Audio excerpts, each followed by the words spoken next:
Samurai Jack Season 5, Episode 7. This is definitely a great episode. It was, without a doubt, the duality of light and dark, because we have these two characters going on two very separate paths in this episode. We have, even though they're both heroes, they're definitely doing it in a different way. And so we have Jack, of course, going on this spiritual journey of enlightenment so that he can find his balance and find his path to becoming the true wielder of his katana, once again, the one magical weapon that can actually defeat Aku. And then, as he's doing all this peaceful stuff, and he's making tea that's unbalanced, and he's fighting against his darker half, like in, very Samurai Jack, sort of way where it's super calm and, conscious. The other half of that in the rest of the world is Ashi going on an absolute obliterating rampage with probably the most blood we've seen in the show, excluding episode 2, because technically Jack got stabbed, so he was bleeding the whole episode. But this is definitely like the bloodiest episode as far as people constantly dying. The beginning of the episode is a great flashback episode where we get to see Jack in his old outfit. So it's a cool way to bookend it too, where we start with the flashback, and then of course the episode ends with him getting, the katana and getting his outfit back. So we start with this flashback, and he's going up to this portal. He's got these tiny little sheep ram, walking alongside him that are like purple and pink. And so he gets to the top, he's like, I found a portal. Of course, Aku grabs him as he's in the portal, so it wasn't like he grabbed him right before. He was in the portal falling through time, and it's like, nope, and he just plucked him right out and then blew up the portal. And so, of course, they're, about to fight each other.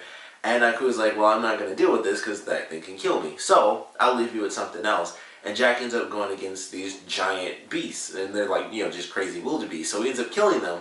And he realizes when he kills the second one, as he stabs it in the head again, like that was like his move for these things. So it's basically shrinking down the size, and he realizes that they were the little creatures that were walking up with him, and he freaks out. And so we find out that this is actually the first time that he killed something living, and that's what actually caused him to lose the blade. So I thought that was very cool how we got to see the flashback as to how he actually lost the blade, and of course his journey was interesting. Visually, of course, it was amazing.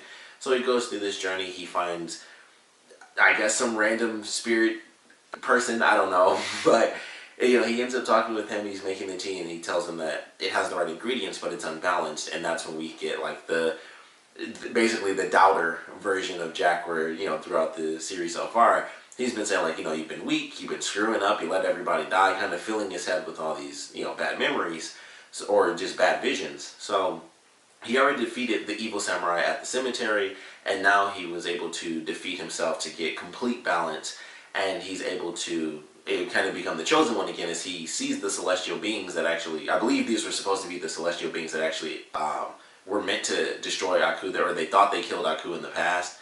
So it's like, you, like your father, were chosen. They hit him with some magical eye lasers, and his outfit comes back, his beard is gone, the hair is all done up, and he gets his blade back, and so he has this cool pose at the end. And of course, as he comes out of that, he realizes things have been insanely intense for Ashi, because she takes on an entire army worth of people. And I was wondering, how is this going to work? Because I'm like, I know she's good, but there are like hundreds upon hundreds of people. So it starts off really funny because she takes out the first dude, and then she basically uses him as a battering ram to knock everyone down off the cliff.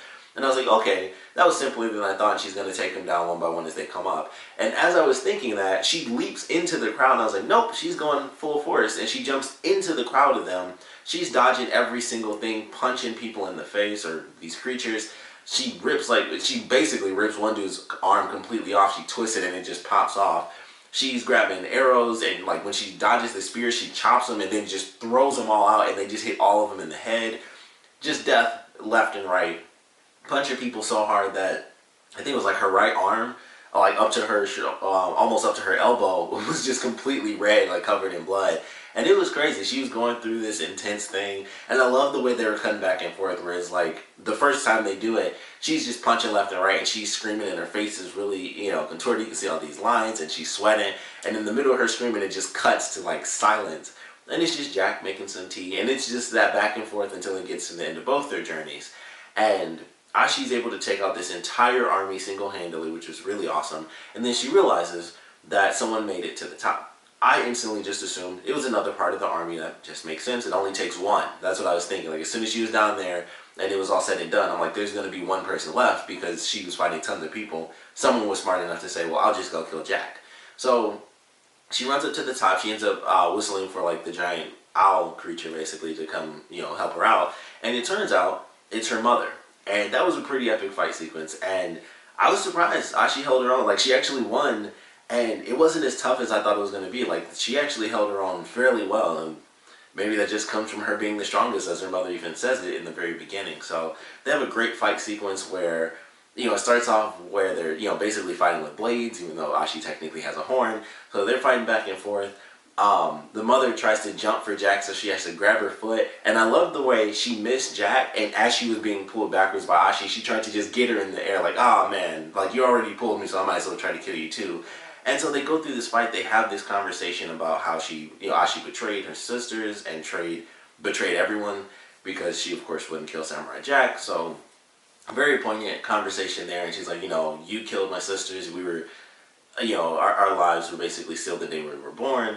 Very good conversation. Very good fight as well, for sure. Like, just back and forth with weapons, hand-to-hand combat.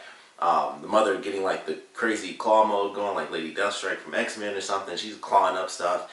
And then we get to the end. And the way that it ends I thought was really, really cool. Because Ashi is, of course, crumbled under the rock. And apparently she's got super strength too. Like the part where all the arrows come out and she just blocks everything by holding that giant slab.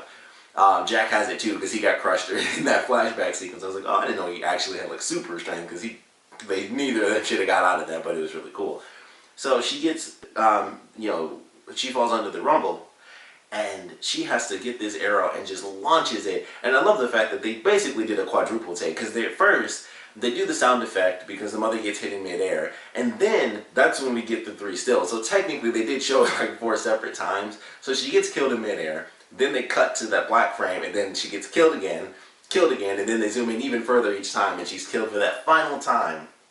And of course, like most things, I just assumed she's going to fall to the ground. They'll have like that final moment, like, you betrayed us or something like that, and Ashi would say something heroic.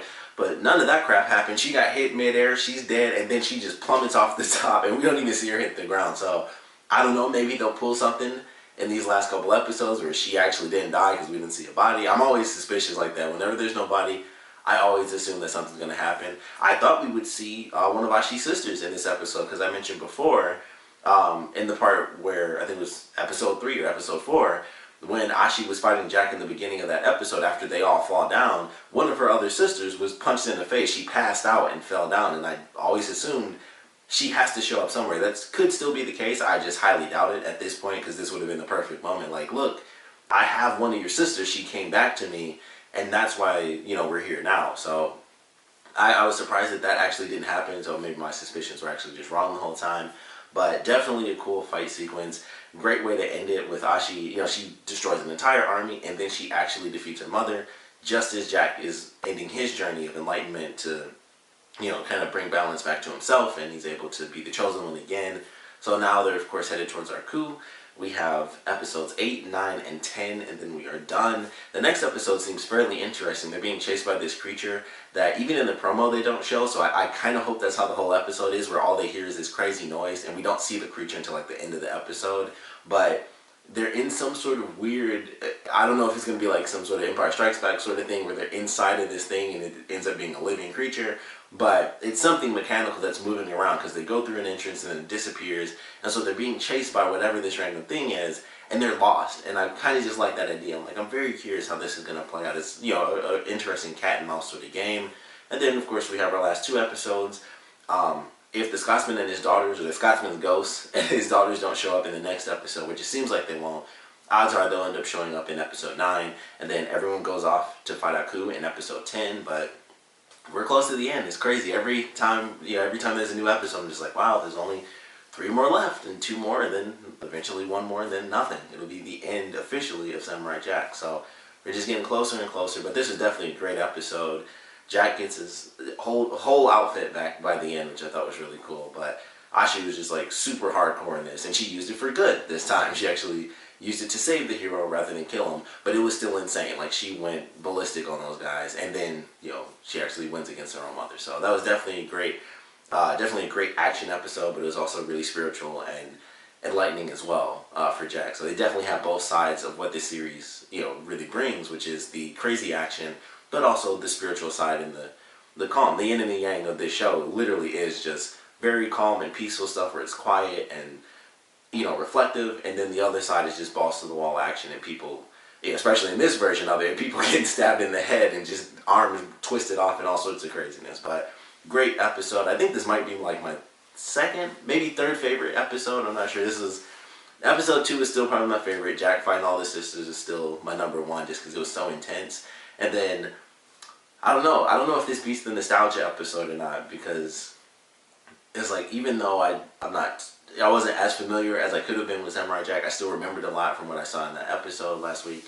And it's hard to say, but this was just really good. Like the just hard split between just the crazy action of what Ashi was doing and that being her character, even as a hero now. That's still her. She's kind of filling up that sort of anti-hero role where she's the good guy, but she'll just kill everybody if she needs to. And then, of course, Jack being the wholesome hero. So, I don't know. The way they did it, I just really, really enjoyed. The action was great. And then the calmness and the way they would cut back and forth was just really well done. But ultimately, love the episode. It was really, really good. Of course, would love to know what you guys thought about it. So please comment below. Let me know your favorite parts, your least favorite parts about it. And I actually wanted to know what you guys thought about Ashi's journey in this episode. It was definitely about Jack getting, you know, getting his magical weapon back so that he could defeat the greatest evil there is. Getting his outfit back as well, just because it's classic and it's awesome.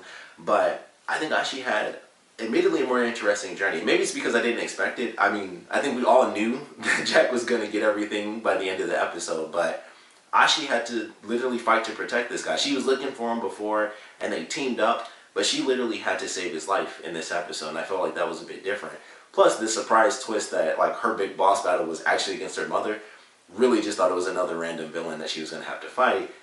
And it ends up being this really serious battle where she may or may not have actually killed her mother. I'm going to assume she did, because not only did she get hit mid-air in the back and she screamed like crazy, but like I said, she didn't hit the ground. She just mid-air all the way down off the mountain. So I don't think she made it, personally speaking. But I really want to know what you guys thought about Ashi's journey in this episode. And of course, I want to know what you guys thought about the episode in general. So please comment below, let me know. And thanks for watching.